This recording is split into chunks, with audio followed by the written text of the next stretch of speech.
Good morning po. Kape po tayo. Kagigising po natin. Nabigla ako. Anong oras na ba?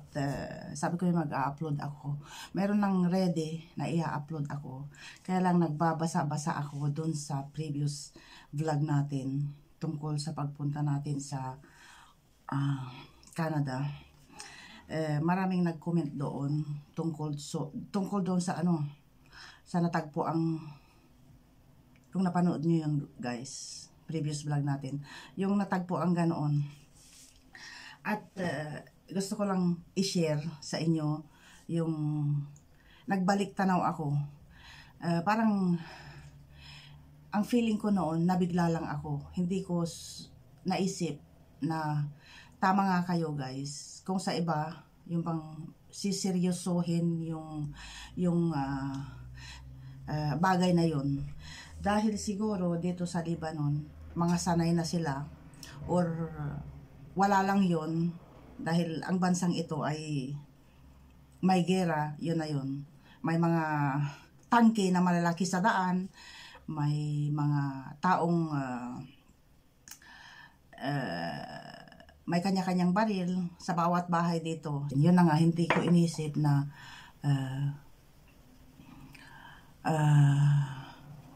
magiging delikado yun. Yun nga, tama po kayo. Sa ibang embassy, at doon nga sa Pilipinas, yung mga nagaganap noon na tanim na bala, di ho ba? Magiging malaking issue yun. Nung kinalkal nga yung bag ko, tapos nakita yun, parang nabigla lang ako kung anong isasagot ko. Pero hindi ko inisip na, yung bang magiging malaking kaso yun. So yun nga, nalagpasan ko yung moment na yun. Bali, binili yung aking yung aking rason. Binili yung aking rason. At yung mga nag-check sa akin, pa-smile-smile lang sila. Tatawa-tawa lang sila. Yung bang ganun. At mga Lebanese sila. Yun nga, kung ibang lahi yung nag-check sa akin, siguro palalakihin yung issue. Kaso, mga Lebanese lang sila. Tapos nung nakita nila yun, guys, pinakitang ganoon. Bali, nakipagkwentuhan pa sila sa akin. Dahil alam nilang Pilipina ako, ibang lahi ako. Nag-question pa sila na by joke. Ilang taon na kayo dito? Ilang taon yung anak mo? Ganito, ganyan. Lebanese ba ang asawa mo? Marami pa silang kwento na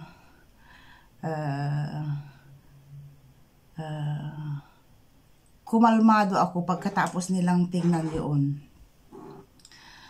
At sabi nung isang gwardiya pa, lady guard, sabi niya, yung kapatid daw niyang panganay na lalaki, ang asawa daw niya Pilipina, nasa Saudi sila, pero pabakasyon sila. So, ang nangyari noon, ginather nila yung nakita nila. Tingnan niyo ang nakita nila, guys, sa bag ko. Yun nga, sabi ko, meron silang natagpo ang, yan, chewing gum. Tapos, ito ang natagpuan nila, meron silang natagpo ang ganyan. Ayun. Tapos, yun nga, sabi ko sa inyo, mga tissue, mga ganyan. Hindi ko pa nalinis yung bag ko. Tapos, ano pang natagpuan nila? Ipakita ko na rin. Ito yung matagal ng pera ko na andyan sa ko. Nagpadala sa akin si ate noon ng $600 na andun kay George yung isa, na andun kay Jessie yung isa, para sa wallet daw nila, souvenir. Pero ito, sadyang kinuha ko doon, meron akong $500 Canadian dollars. Ito, kinuha ko ito dahil pambayad doon sa embassy sana. Pero hindi pa kumpleto yung application namin. Ang bayad pala sa embassy ay $75 US. Tapos equivalent sa Canadian is $100 daw. So kinuha ko ito para sa pambayad. At ano pa ang natagpuan? Yay! Ito pa ang natagpuan, guys. Tingnan nyo. Ito. Yung sing-sing wedding ring namin ni Habi. Dahil tumaba na yung sa aking ano. Tumaba rin yung kamay ni Habi. Kaya yan. Oh. Nandyan. Pag metal, tumutunog. Tapos ito na yun, guys. Ipapakita ko yung ano para maniwala kayo na meron ako. Pero sandali lang, guys, ah. Ayan. Ayan. At yun, talagang kinalkal lahat ng mga mga medicine pa. Ayan. Hindi ko talaga inisip na magiging big issue yun sa ibang embassy. Totoo po kayo. May mga nag-comment kasi doon, kaya gumawa ako ng content para doon. Okay, sa susunod na vlog natin, guys, panoorin po ninyo dahil may konting pagka-exciting. So, kikitain ko. Ready na yung video natin, kaya lang isisingit ko lang ito, sabi ko. Kikitain ko yung magbigay lang ako ng konting ganap sa susunod na vlog natin. At yun nga, exciting siya. Dahil kikitain ko nga yung isa kong kaibigan na naging close friend kami noon. Tapos bali magkaedad. Closely magkaedad yung aming mga anak.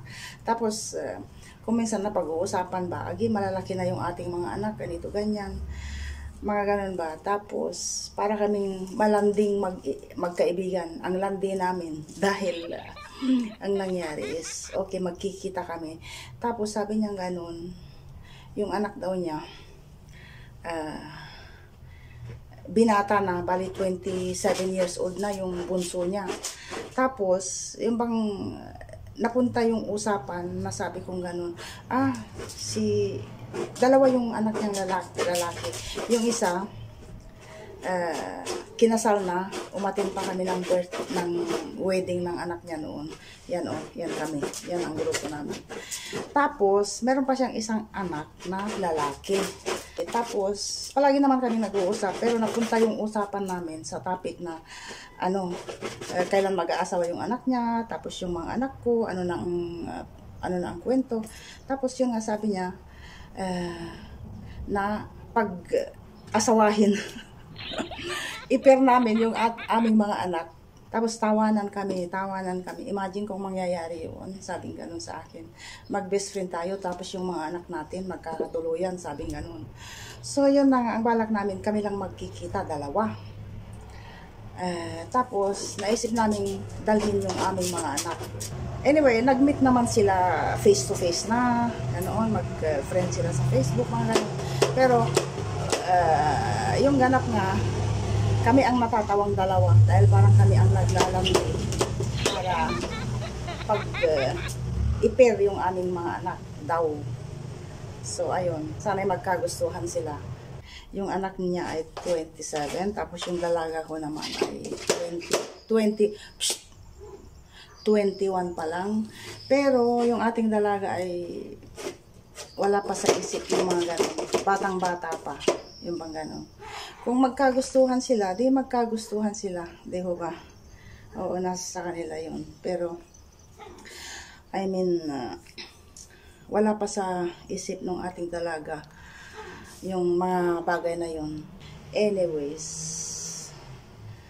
ayun ang magiging ganap sa susunod. Mahaba-haba na ito. Okay. Okay na yun, guys. At, aray ko. Ang dami na namang dinalang mga gamit ni Habi dito. Ang ganda ng panahon.